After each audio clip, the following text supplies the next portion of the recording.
What up, everybody? Welcome to the IAG Thursday thing, this thing that we do every Thursday, and we've been pretty good about it lately. And yeah, it's fall, and we're kind of in the off season finally. Black Friday's coming up. We're pretty excited, so it's getting there. It's getting there, and we've been able to stay on top of the podcast. Honestly, I don't like to brag, but who is calling? Dylan, why would you call right now? Why would you call right now?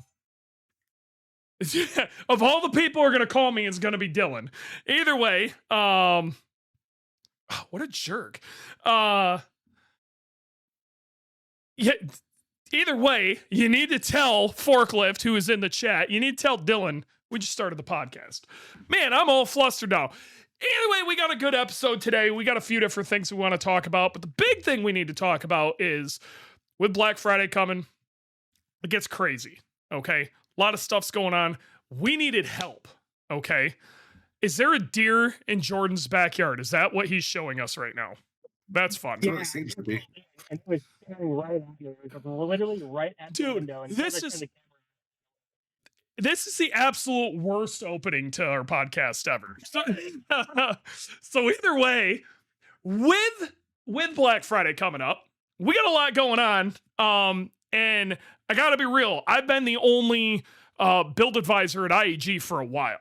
And it's rough. Not only that, we also have IAG off-road, and I gotta be real, I'm useless on that side of the department. I am almost no help to the off-road guys. It's not something I have any passion for or anything like that. So today we're gonna be chatting with a new guy. We brought somebody in, but first, Warranty ain't gonna make it because he's being an adult. We've got producer Jordan is kind of floating in the background. He's always helping us out.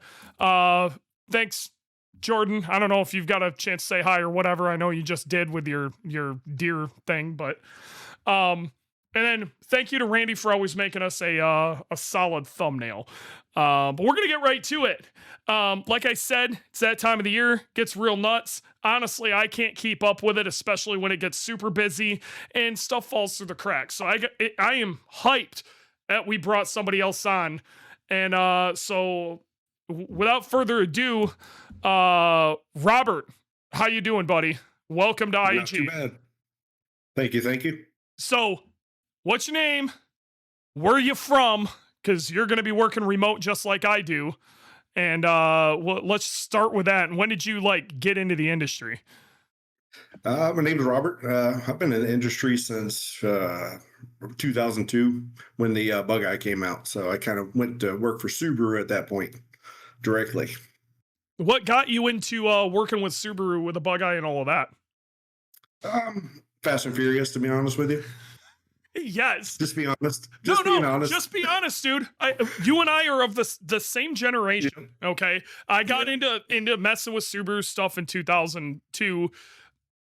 And like a year or two before that is when I started screwing around with cars. But what really kicked it into high gear, it was Fast and Furious stuff. It just was. And anybody who tries to say it wasn't, they're lying. Okay. Yeah. It didn't look good riding around in a Grand Am. Mm-hmm. Good stuff, dude. So, did you end up getting a Bug-Eye or something back in that time period? Yeah, I got a yellow Bug-Eye back then in 22. Nice. I think it was, they called it or Sonic or Blaze.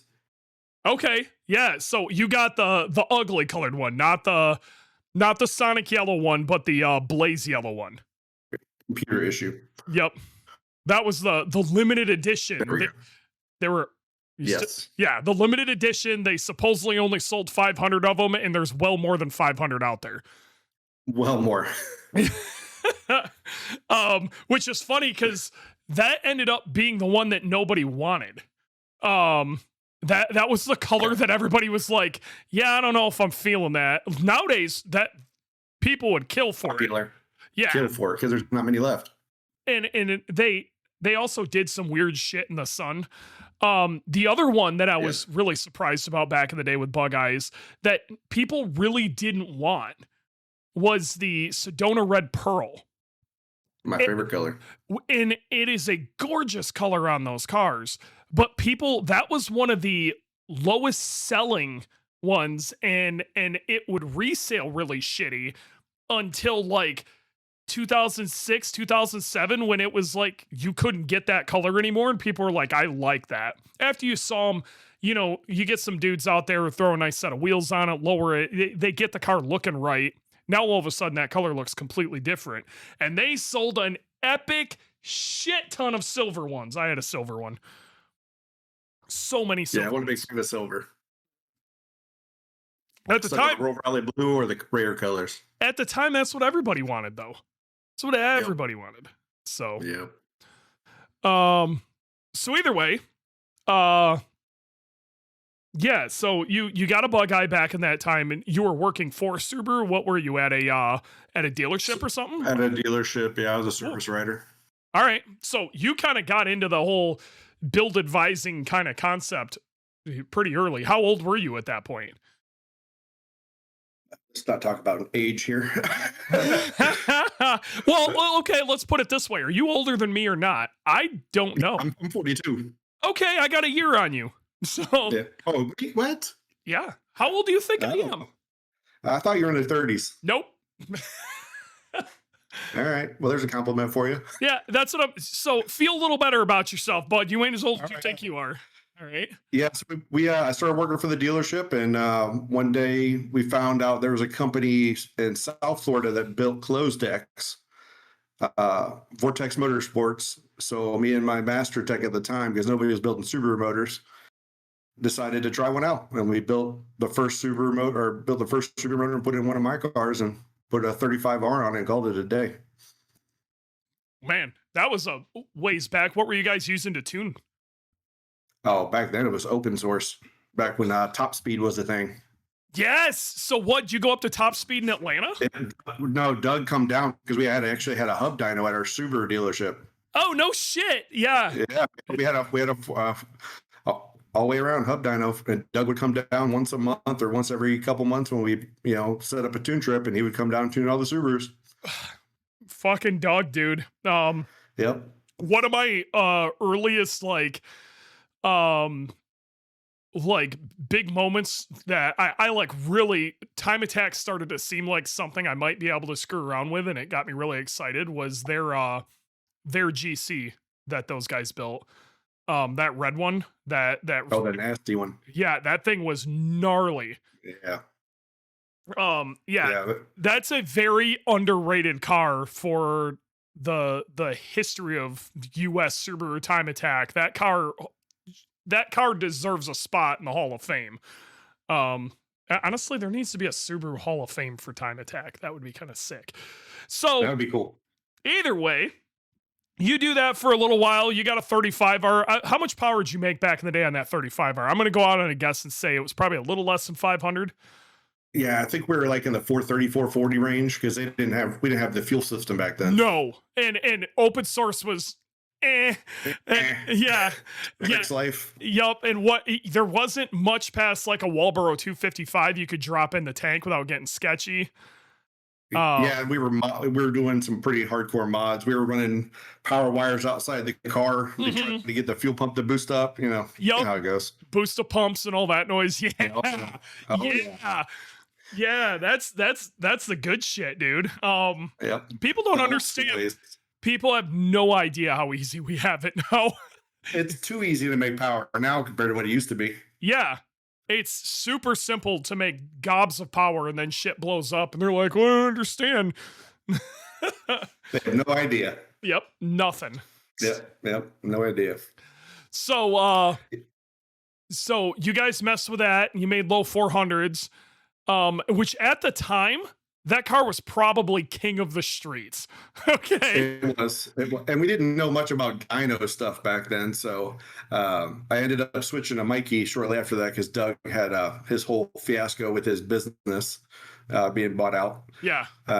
So I switched to Mikey at that time, and then we put it on a Mustang dyno and did a pull in the wrong gear, and it destroyed a rod.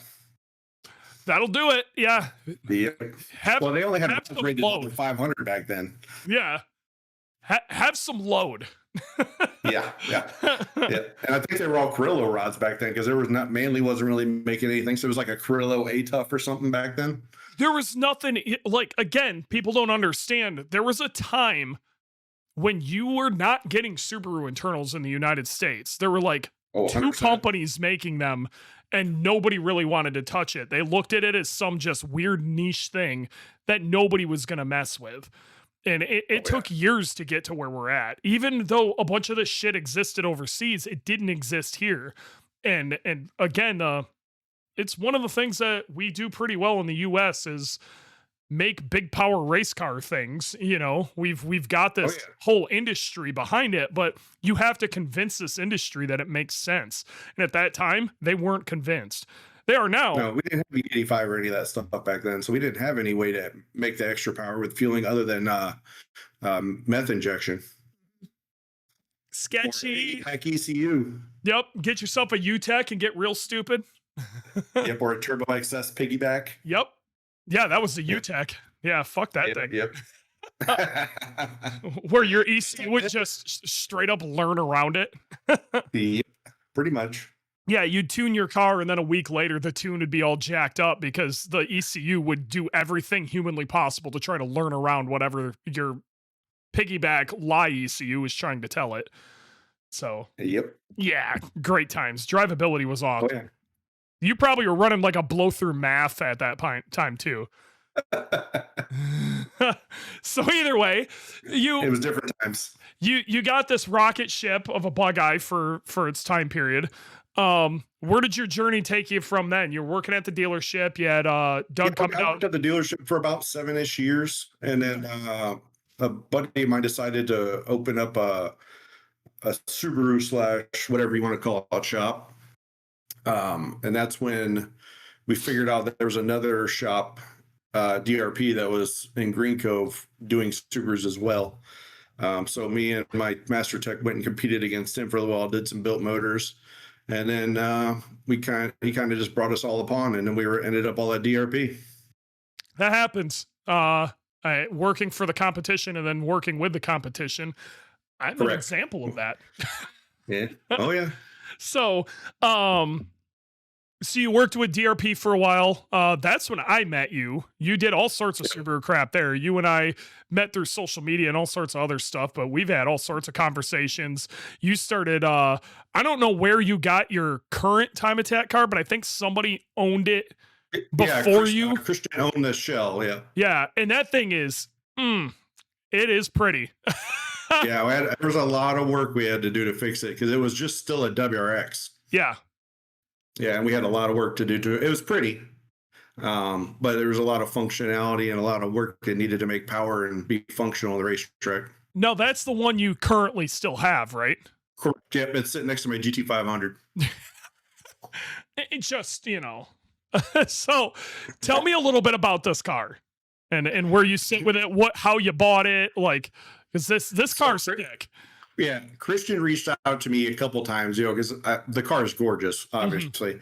It's always been a car I wanted to own, and, the numbers never worked out. And I'm a cheap ass. I'm not going to sugarcoat it. Well, talk to him. I want to hear a bit about this car, too. What year is it? How much damn carbon is on it? Oh, God. It's a 07 WRX. Insane amount of carbon fiber, hood, roof, trunk, back panels, wing, all the air on the sides is carbon, front headlights are carbon, you name it, it's probably carbon. Yep. Yeah. And so we finally ended up wanting to buy a Porsche. So he called me one day. I was sitting at home, I think it was during like Thanksgiving or something. He's like, hey, he threw me a number out and he said, come get it now. I looked at my wife, I said, all right, luckily I have this money in the safe. Get the trailer, let's go. So we headed down to South Florida and grabbed it same day. I mean, that must have been a hell of a price. So that it was worth every penny. Oh yeah. So you ended up bringing that back. I'm assuming you put all that together at DRP or your garage yourself, but DRP mainly, yes. Okay. What did you end up putting in that? Like, where does it sit now? Because I know you've done a couple of track days with it. You've done some stuff with it. So honest to God, I haven't tracked it since I put the new motor in it because I bought the track Corvette. Yeah. And I started racing the track Corvette, and it kind of spoiled me because of how fun the car is and reliable. It's easy. So yeah, easy. Yeah. And so I was racing that for forever. And then, you know, that got put into a wall at Sebring. So, you know, crap happens. And then I got kind of like about racing for a little while because the program got closed at the shop. And then now I'm going to bring it back to life. Nice. Okay. So let's move on past DRP. Yep. So whatever. So now Whatever. you end up hitting us up. We've been looking for the right person for a while. I think you went after DRP, you were working with what, an off-road company? Yeah, a buddy of mine had a little off-road shop in Jacksonville. He was trying to open up for a second shop. So I went over there just to test it out for a little bit and see how he was running the company. Sure.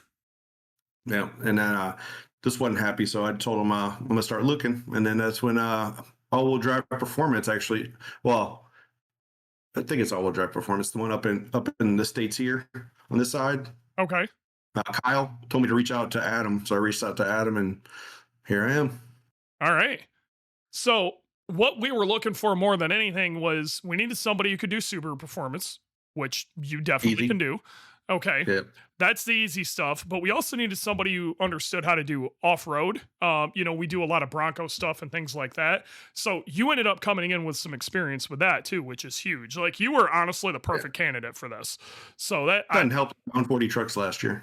Yeah. Well, I mean, there you go. A little bit of a vehicle whore. It's not too bad. Yeah. So I think I'm on 70 Subarus now. Yeah, I'm about to buy 71. Oh my God. Yeah. What do you just buy and flip, or is just your thing? I buy them, I get bored. I have 3 or 4 now.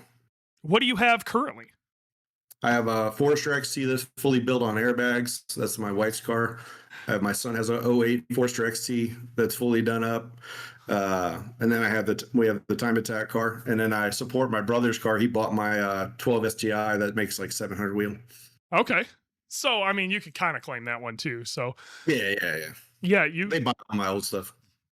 I'd like to say that I rip through cars, but I really don't. I've actually kept the same cars for quite a long time. So we're a little different in that way. I don't know. To me, I feel like if I sell a car, it has to be sold to somebody I know so they understand it.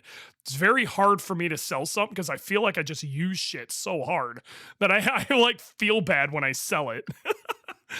Hey, at least they know what's going to happen to it. Yeah, I mean, they know where it came from. I'm pretty public about everything I do, so. We know the Carfax is true. Yes. But the thing is, I don't like run it into shit. I just drive the shit out of them. Well, that's, I'm pretty good. Information on Carfax, just the Dewey facts. Yeah. I mean, all you got to do is Google me and you're going to find probably pictures of whatever car you're about to buy doing something dumb. That's right. So,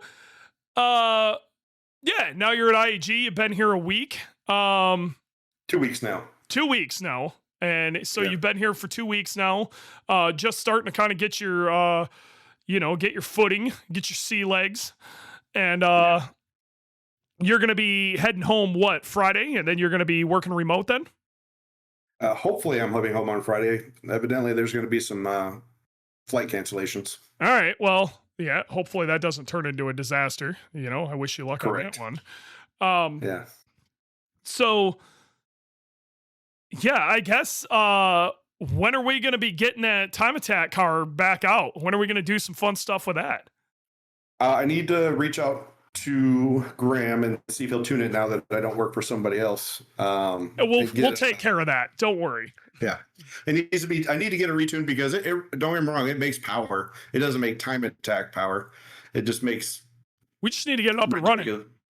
Yeah. Well, it runs great. It just makes an insane amount of power and it doesn't do what it's supposed to. Oh, that's fair. What ECU are you on right now? I'm on a Motec. Oh, okay. Yeah, no, Graham will tune that, no problem. Yeah, Motec with a C127. Somebody tag Graham right now. Yeah, he's gonna. He's gonna take care of that, no problem.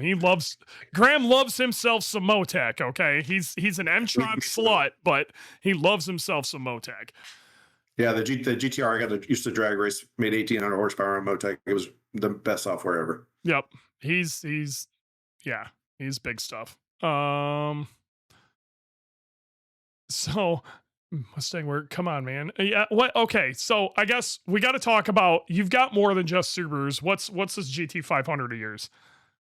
I go through cars like underwear, like I was saying. So this is a new GT 500 to play with, a 2022. Plan on making like 1,100 wheel and just taking it down the quarter mile here and there. That's the one with the trans in the rear too, right?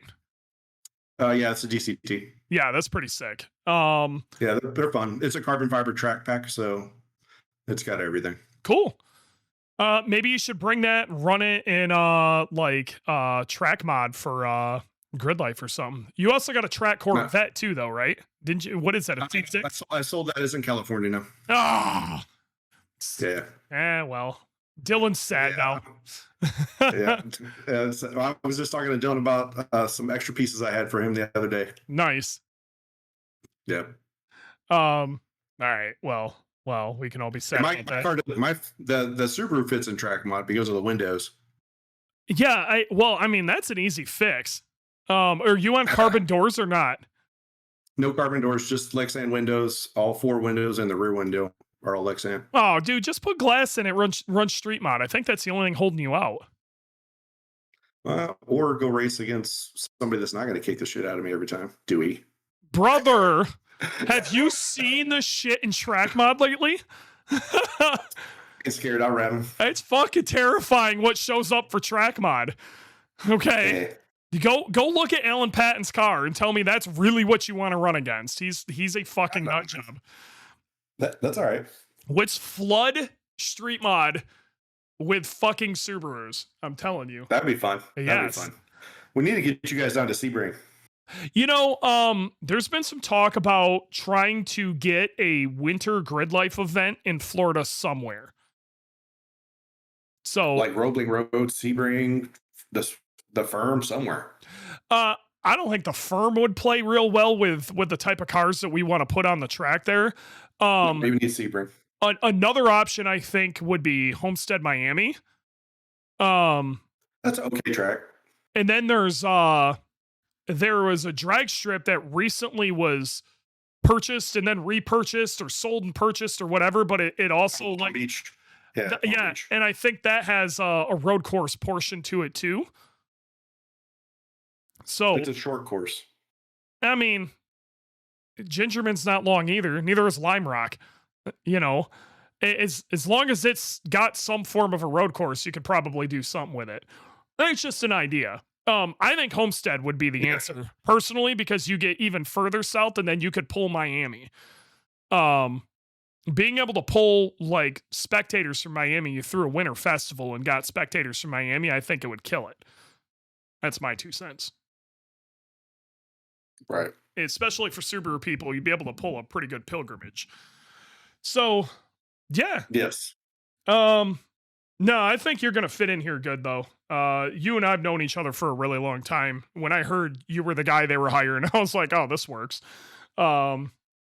So this should be a real good fit. I'm pretty hyped. So I'm stoked you're on board. Yeah, it's good to be a part of the team. Yep. So I don't know. Should we answer some questions? We got a few of them out here. Probably gonna have some decent discussion. I also wanted to talk about towing. We're gonna get there. Don't worry. That's like the first question. Okay. Calm down, Jordan. SEMA's going on this week. Let's talk about some shit real quick. SEMA's going on this week. Have you seen Travis Pastrana's new Gymkhana Brat?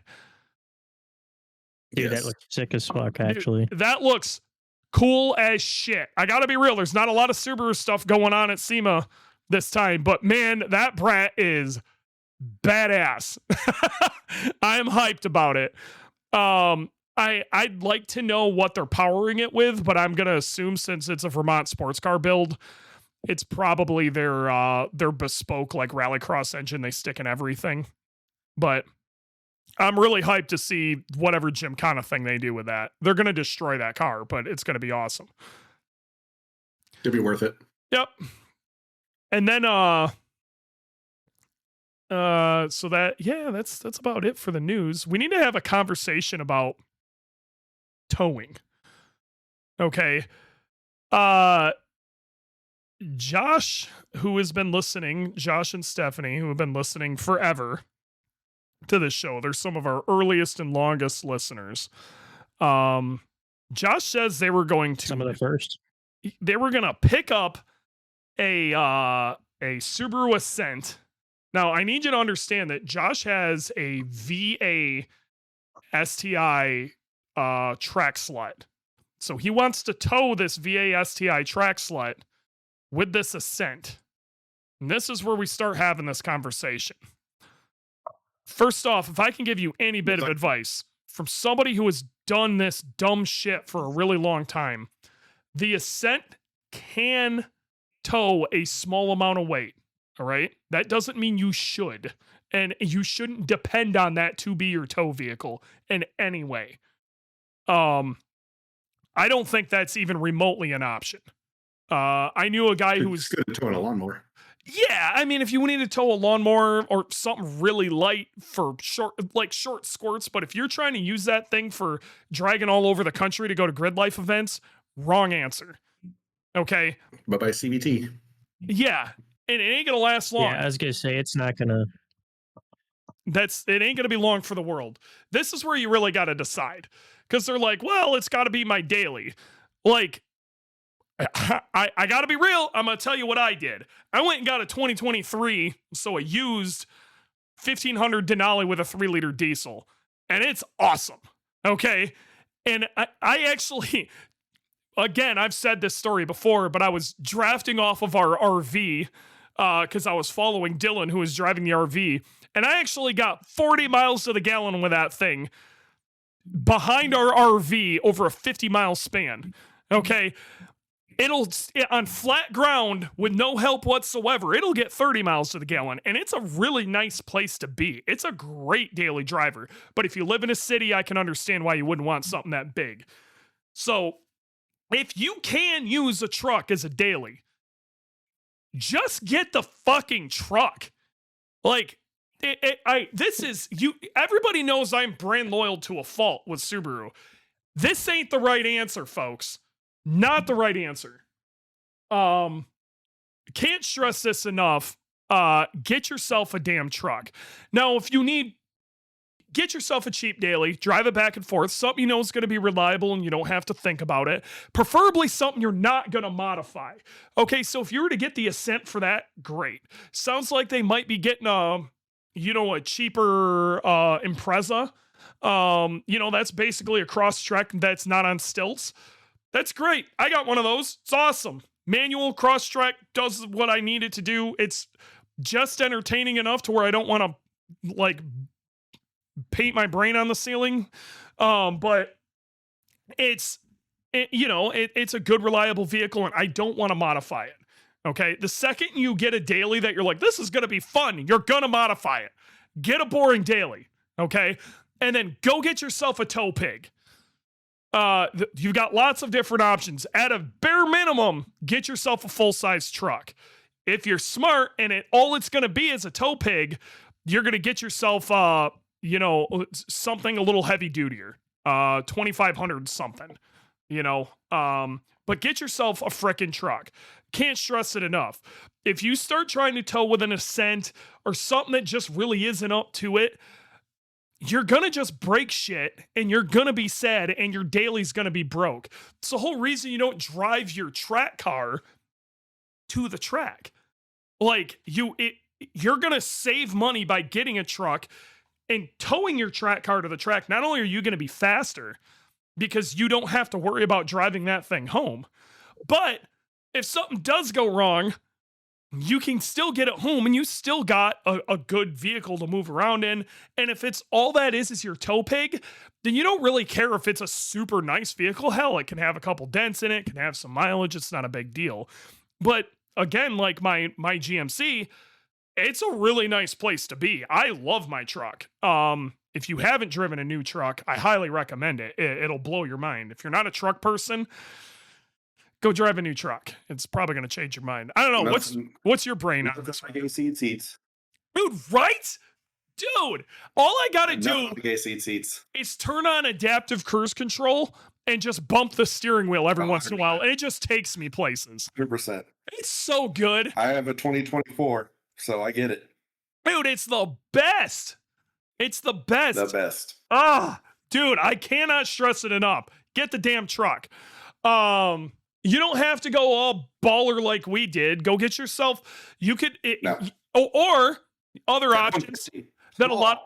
F-150s with EcoBoosts are actually beasts for towing. That's 13,000 pounds. Like, I ran one of those for years. Hell, I still got it out here. Hell, even better yet, Josh, you hit me up. I'll give you such a mad deal on that fucking truck. It'll blow your mind.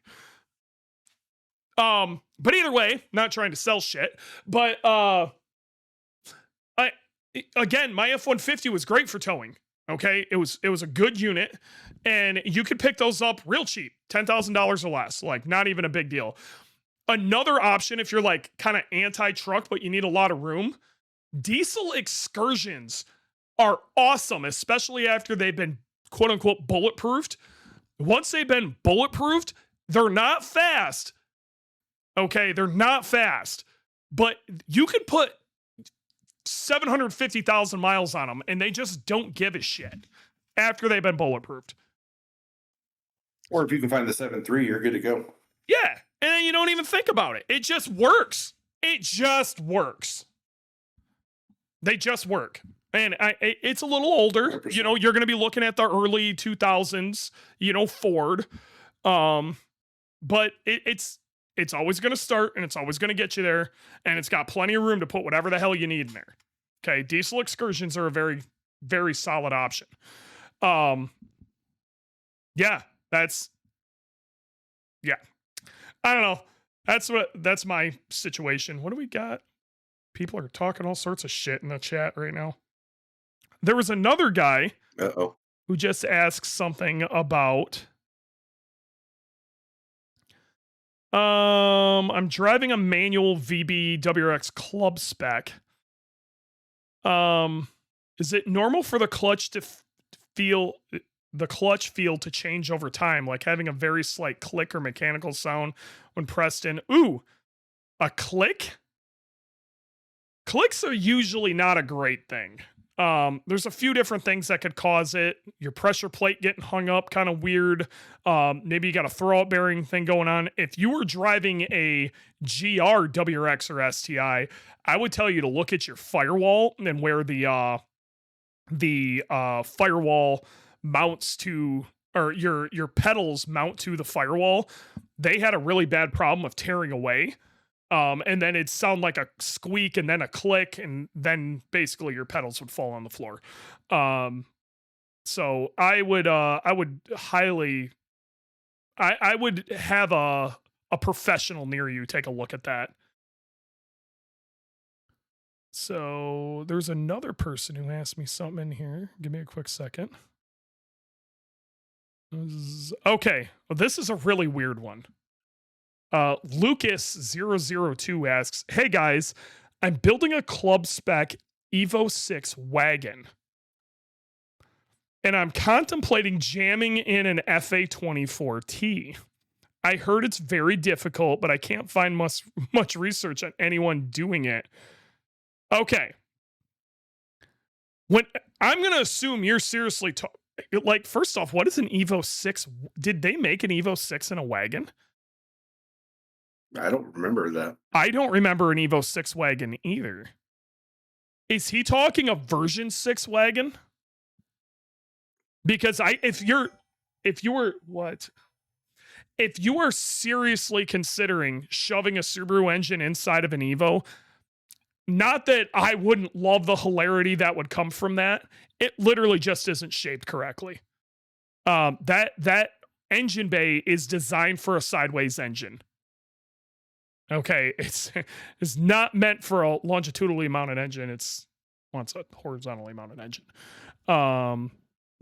So I I don't recommend even going that route. There are better options for you.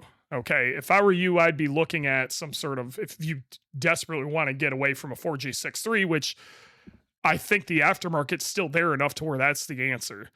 Now, if you were talking a version 6 wagon, okay, this changes a little bit. Now, there's not a lot of information about sticking an FA in an older car.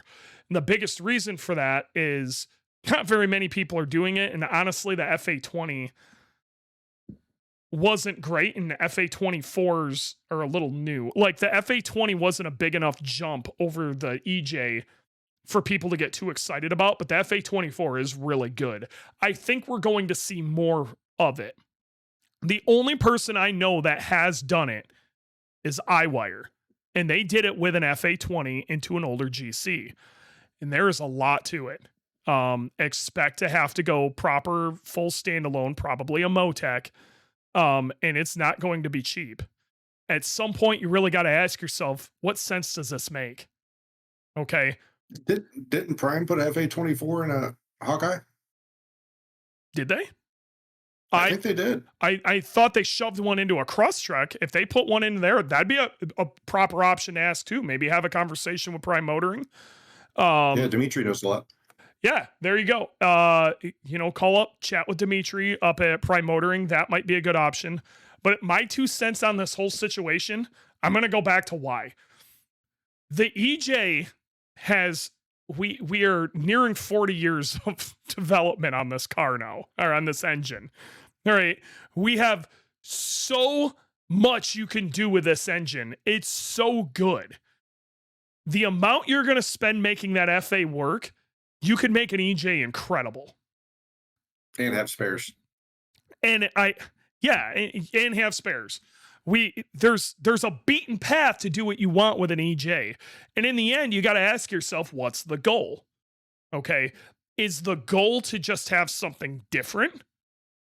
Or is the goal to have something good? Okay. And I'm not saying you couldn't make the FA24 good, that swap, and make it work. I'm sure you could, but how much effort do you have to put into it to have that? I don't think it makes any sense. So that's my 2 cents. You got anything you want to add to that one? No, I have to agree. I trust the EJ platform. I mean, we've ironed out a lot with the aftermarket over the years. Okay. Oh, yeah. We can do all sorts of crazy shit. You want to make tons of torque? We got options. Want to rev the thing to clear to space? We got options. You can make just about any amount of power. So the EJ has endless fueling where the FA platform does not. That's true. I mean, to a certain degree, once you add a Motec to the situation, then that changes it. It changes it, and he was going to have to probably do that anyway. But still, yeah, correct. That to make that jump is really expensive, though. You're getting real custom. There's not off the shelf parts. Then you start working in theory a lot earlier than you want to. But with the factory ECU, EJ's way to go. Yeah. Or even with basic plug and play standalones. Like, your only option is going to be a Motec if you try to stick that into something else, unless you're bringing everything over and paying somebody an absurd amount of money to make it work. And I got to be real. It just ain't worth your time. So you would end up going to a Motec most likely. Or, you could get a plug and play Link or a M-Tron or Haltech or whatever you want and make your life super simple. Or you could even make it work on a stock ECU. Depending on the power level, that might work too. So that'd be fun. What do we got? Something eventually. Trucks are the tools of a charlatan. Okay.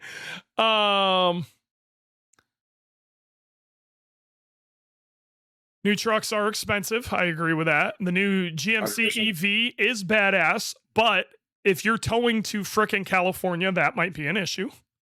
EVs don't work with towing. Far distances. Not far distances. If you're only going not 100 miles away or more, then it's going to be awesome.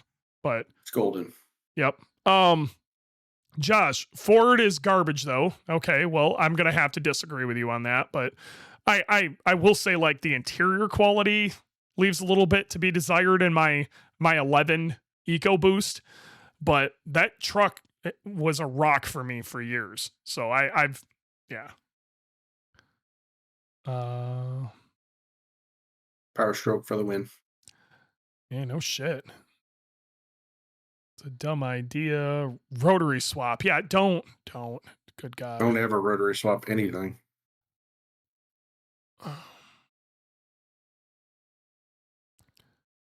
Lucas, it's one of 60 in Australia. What? I gotta see pictures. I want to see pictures. Yeah, 100%. Lucas, I want to see pictures of this car even existing. Go take a picture of your thing right now. Oh, Lucas, it's a fucking bug eye. That's not an Evo. Oh my God. Kane, if you talk about sleeving an EJ in here one more time, I'm going to jump through the frickin'. Okay, let's talk about that. Don't sleeve EJs! Stop! What's the point? Oh my God! There's no reason, just like Robert just said. Okay? Sleeving an EJ makes no effing sense whatsoever. When a closed deck block, we have yet to find the limit of it. Right? You can make over 1,400 wheel on a closed deck block, and the limit's probably higher than that. We've yet to find the limit of it. Okay? Now, the problem with sleeving in an EJ is the case itself moves. Like, it's kind of a piece of shit. I gotta be real. The case halves aren't great. And not only that, when you machine out the area for the sleeve, there's not a good place for the sleeve to sit. So this causes two things. The sleeve is gonna move around and basically beat its way into that platform that it's gotta sit on. And these sleeve every single time will drop. Every time. Now, after it's dropped 2 or 3 times, it will take longer for it to drop, but it will drop. You will always have head gasket issues with a sleeve DJ. Fight me. You will always have, and I don't care who's sleeving it. I don't care. It could be, I've got the guy, the sleeves never drop. This is the dude from the place that makes the sleeves, and he says it'll never drop. This is the best sleever on they're always going to drop, okay? And I'm waiting for somebody to show me one that actually works. Dude, we used to do this all the time because we were big skeptics of closed decks back in the day when we were trying to make big power with Subarus. That we were like, there's no possible way the cylinder wall only needs the support up at the top, but that's where the combustion event happens, okay? Mm-hmm. And so we tried every form of sleeve block under the sun. And I'm telling you, we got both coasts sleeving these blocks, all sorts of shit. And the closest we ever got is one drop twice. Okay. And then it held up for 20,000 miles and dropped again. And Ouch. That was as good as it ever got. And that car was, at the time, was making big power, but that was 600. That's it. Like, just we've made it so easy for you now. You literally just buy the short block and it's ready to go. An IAG 950 would kick the crap out of these. These were expensive bottom ends back in the day with the sleeves and everything. We're talking, these were like, $10,000, $12,000 bottom ends by the time they made it to us. Okay. And like, if you adjust for inflation, that's damn near a billet case at this point. What is a 950 going for off the top of my head? I don't even remember because I'm frazzled. Yeah, it's $6,500 assembled, ready to go. It's already set up for fire locks. Like, what are you doing? Like, don't fuck with sleeves. I disagree. My mate's got the fastest STI in Australia, running 45 pounds of boost and hasn't missed a beat. Cool. That's awesome. Okay, I more power to him. What's it run? Yeah, What does it run? It might be the Brumby. The Brumby, but that's rear wheel drive, less load.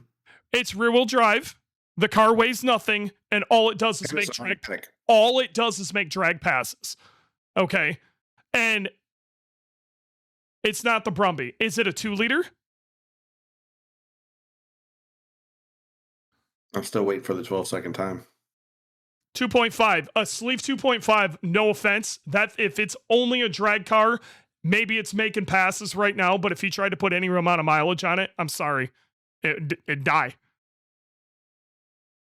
I'm happy for your boy. Roll racing, cool. All right, whatever.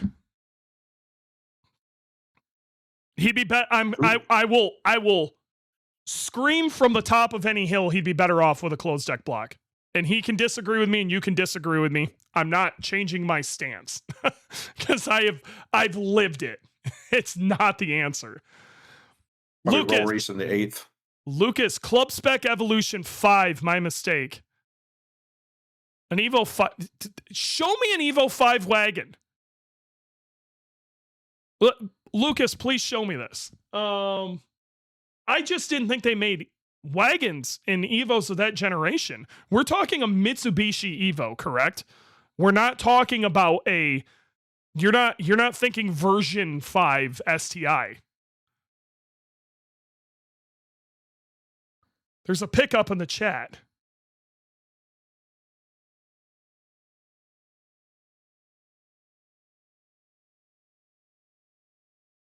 The pick I see, yeah, okay. Again, that is what we would consider a version.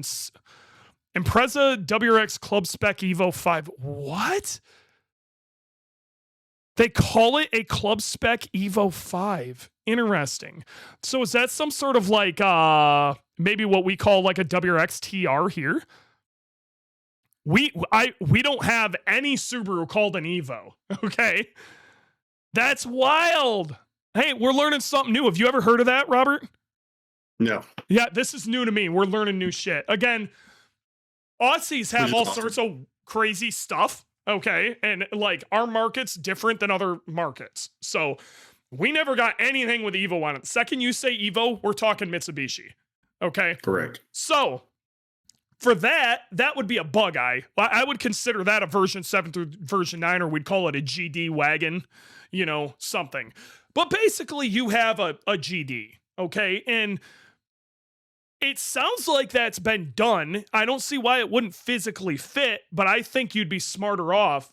I think you would be much better off building a really rowdy EJ. And if you ever wanted to like really talk about it, hit myself up, hit Robert up, you can shoot us an email over to sales@iagperformance.com and we could talk through it. Hell, we could talk through it with both of us. Correct. Teamwork. Teamwork.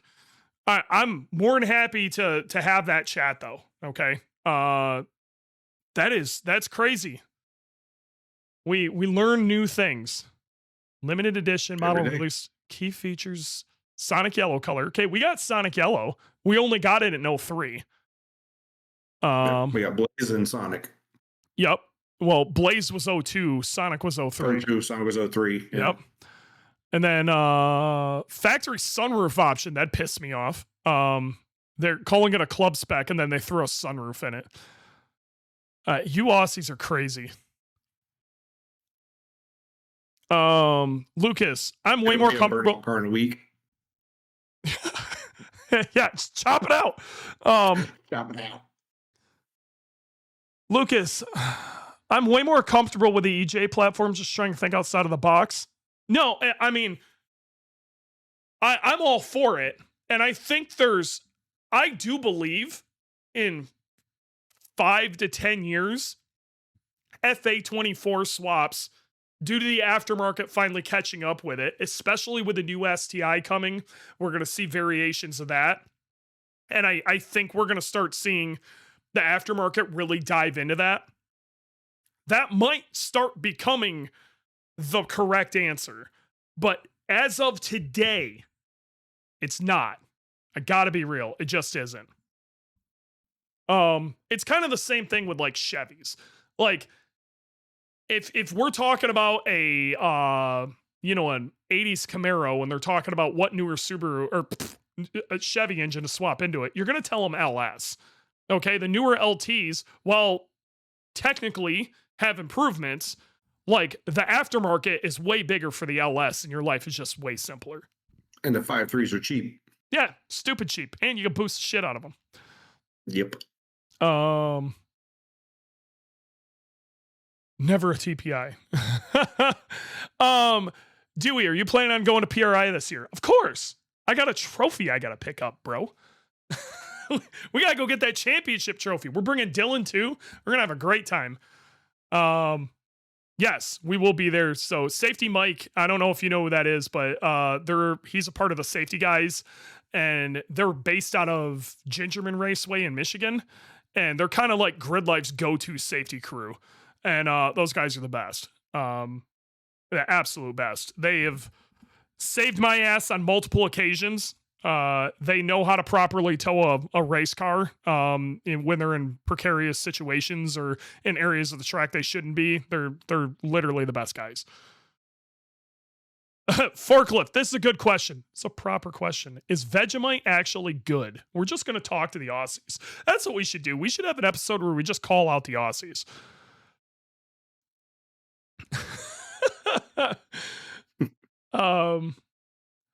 I actually had a really good conversation last week with it was a Instagram account called Subaru London. He's a UK dude, and we did like a half an hour podcast for his stuff, and it's been releasing on his and mine's Instagram. He's going to release the whole thing soon, but that was a good chat. What's really wild is how the Aussies have a particular way of going about Subarus. Okay. The Japanese have their own way about going about Subarus. Some of this is market dependent on the type of engines and stuff that they received over the years. In the US, we've got our own way of going about shit for sure. But the UK, in my opinion, is the weirdest market. They will not hear anything outside of, we're putting an EJ22 with a 2.5 liter crank in this. They will not hear anything else. They're the reason that the 2.2 liter, the old 2.2 liter turbo engines go for as much as they do, because they're buying them up like crazy. I bet you half of them have been sent to the UK to be shoved into their cars. That were ever sold here in the States, because there's not very many of them. They were only in legacy turbos from really, really early 90s. And those guys are crazy. And they don't want to hear anything about closing the deck of a 2.5 liter block and it being strong. They refuse to listen to that whatsoever. And then when I tell them how my engine is set up, which is our D-stroker engines, where we take a 2.5 block and put a 2 liter crank in it and make the space up with a rod. They don't want to hear anything about rod ratio at all. They just absolutely, they're like, that sounds like the most backwards ass engine I've ever said. And then I explain my side of it, and I'm like, I think you guys insisting on using 2 liter or 2.2 liter blocks and shoving 2.5 cranks in them and thinking that's a good track engine, doesn't make any sense to me either. So I don't know. Good times. Well, I'm going to keep arguing with the UK too. Vegemite adds boost. I tell you what, you nut jobs on the Aussies. You guys go really hard. I love you guys' time attack builds. They're all super clean and it's just crazy fast cars.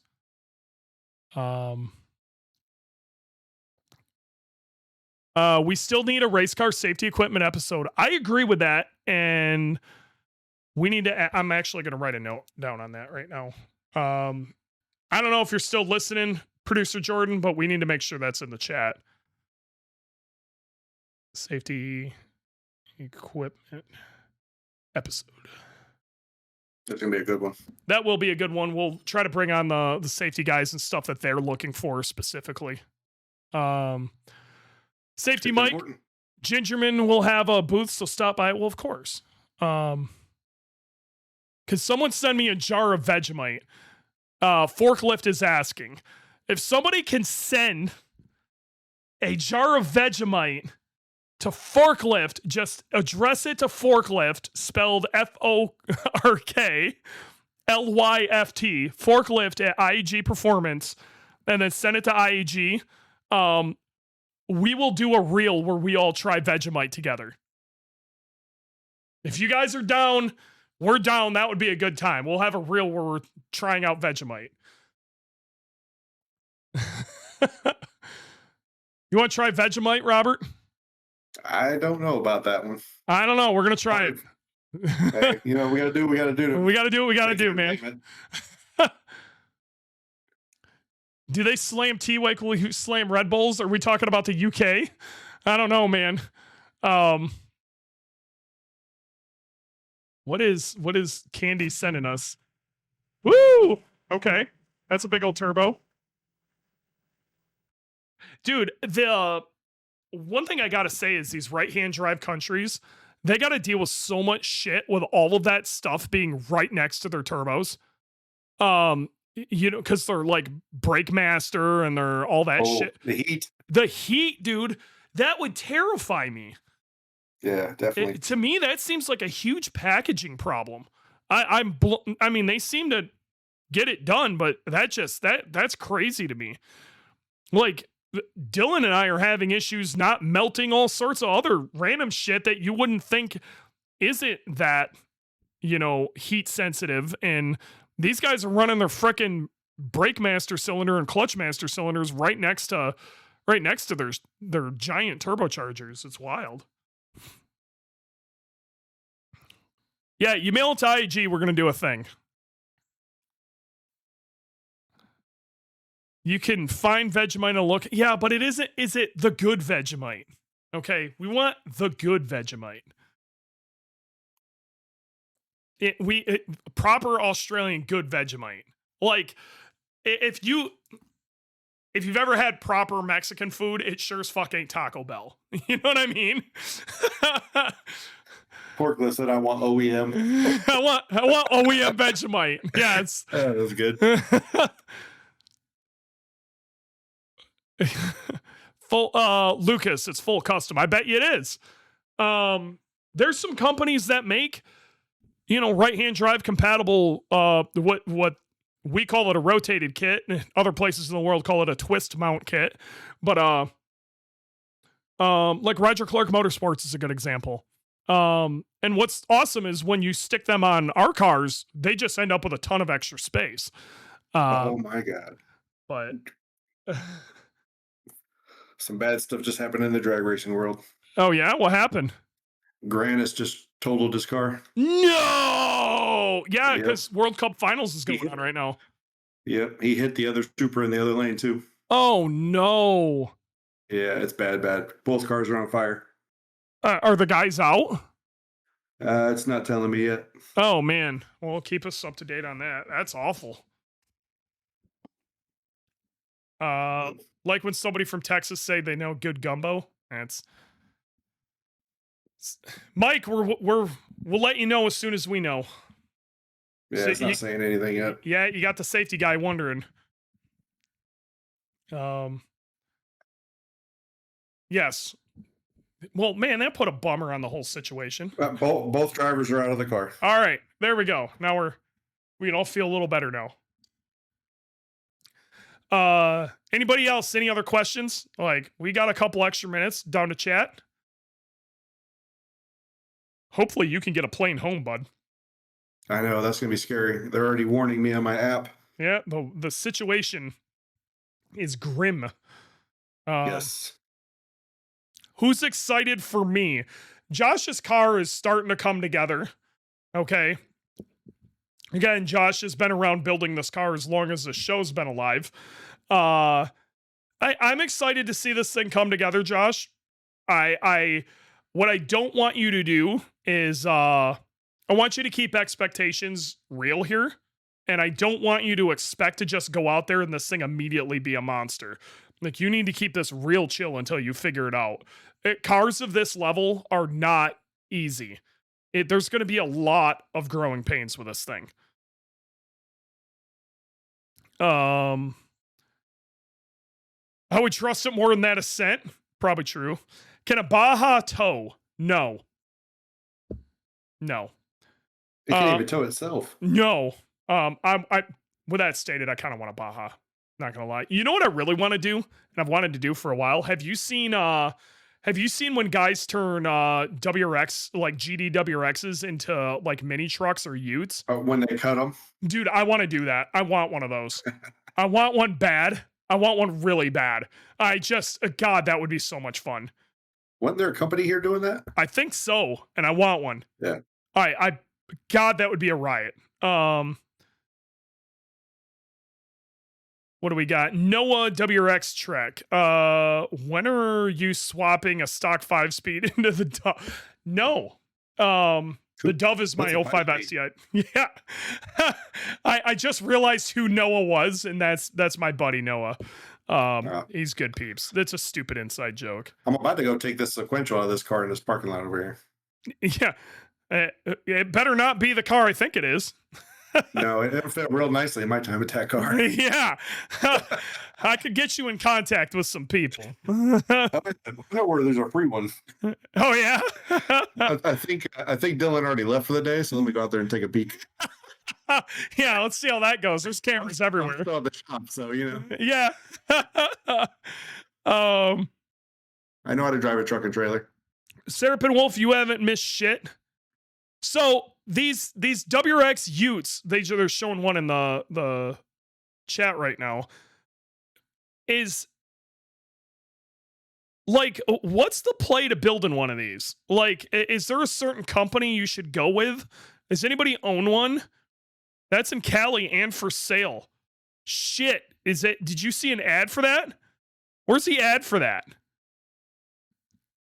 Oh, is that Subi Fest? Oh man, I want one. I want one really bad. I'm totally in love with it. I think it looks cool as a Ute.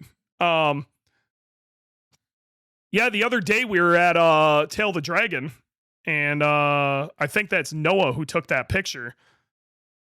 Yeah, we were talking to that guy he actually imported one of the Holden Ute, and it's sick as shit. Like, don't get me wrong, but I want a WRX Ute. Oh, somebody found it.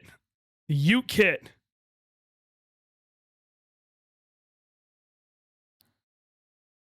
Okay, yeah, I want to open this up. I don't know if I should. This is so. Okay. I hear Dewey's bank account emptying. The Subaru Ute. Oh, this actually looks like this is a nice kit. You want to sell that sequential for cheap? You want to die? 7 kits left. You guys are stop racing up here. You got plenty of time before you need it back. Oh my God, no. The shit we'd have to go through. I know it. All right, did they stop making them? Oh, that's not okay. Is it kind of like the 818 where they keep changing them? Yeah, well, they don't list it on their site anymore. That sucks. Yeah. I do have you muted, Jordan. I will unmute you. There, Jordan, you're allowed to talk now. Oh, thanks. Jordan, But yeah, no, I want a Ute. I know. I found you the website that they buy the kit off of. Yeah, but the problem is they don't list it on that website anymore.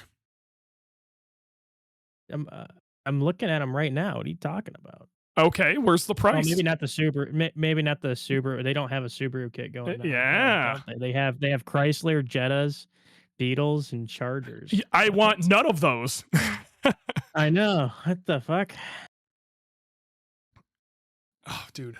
I want a slammed Ute. That would be sick. On like a 17 by 10, little meteor race tire. Like it's straight up like Time Attack looking, other than it's a Ute. Yeah, I've thought about making it yourself. Make sure you start with a wagon. I've heard both ways on that, on starting with a wagon or starting with a. I don't want to build a Baja. They're huge. And not only that, Bajas have the multi-link rear end, and I'd rather have struts in this thing. Safety Mike, you are right. That would be an awesome quick response safety truck. Dude, you could fly in that thing, and you could have all sorts of shit in it. Now we're thinking, Safety Mike. That's the right answer. One of these days, I'm going to win the lottery, okay? And I'm not going to tell anybody, but there will be signs. Like, Safety Mike's going to get the craziest safety truck that's ever existed. And it's just going to get donated from somebody random. Better than the Tundra, I agree.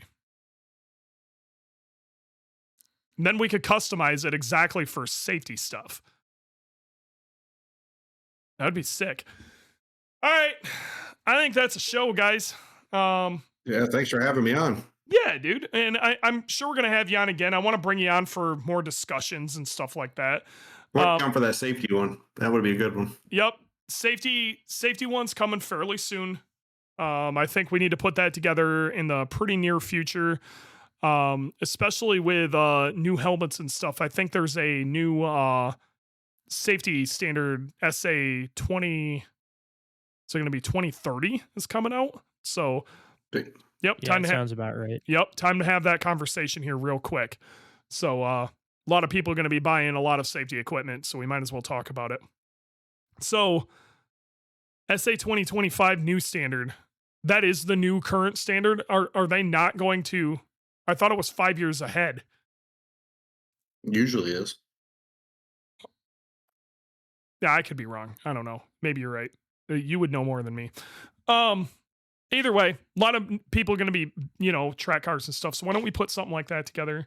Other than that, but like Robert, like I said, you're going to, I want you to get a mic so you have it at your house so we can bring you on at any time. Already ordered. Sick. That's what's up. Already ordered. Time to start having IAG start buying everyone mics for the podcast, damn it. I know, right? Yep. My budget's not big enough. Kelby, right. I'm sorry. Kelby just bought a helmet. Yeah. And you're usually... Yeah, oof. It doesn't mean your helmet's completely outdated. It means that most track organizations allow you to go 10 years. Okay, so you're allowed like 2 generations. Okay, so you got another 5 years with that. Mike says 10 years at Gingerman. Yep. Most organizations is for an SA rating, you're good for. So you got 5 years before you got to buy another one. I've been holding out on buying a new helmet because I want the new safety standard to hit. Does Grid Life follow the 5-year or 10-year rule? 10-year. Do they? It's 10-year. Mhm. Yeah. So I mean, you'd still be good. Yep. If you were to run with Grid Life or something like that. No, you'll be fine with it. I've actually seen some SCCA organizations just be like, well, it says SA, you're good. And it's like freaking 20 years old. Not saying that's smart. Don't do that. Don't do that. But I've seen it happen. Yep.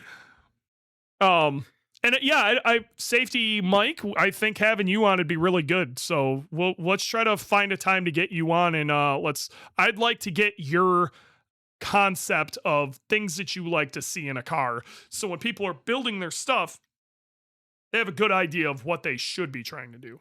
So me and Mike talked about that at Midwest Fest actually earlier this year about doing a podcast specifically that, like what he would like to see inside a car. Let's make this happen. So let's put it on the list. Let's get it done. All right. Well, it's been real. It's been fun. It's been real fun. And we will see you guys next time.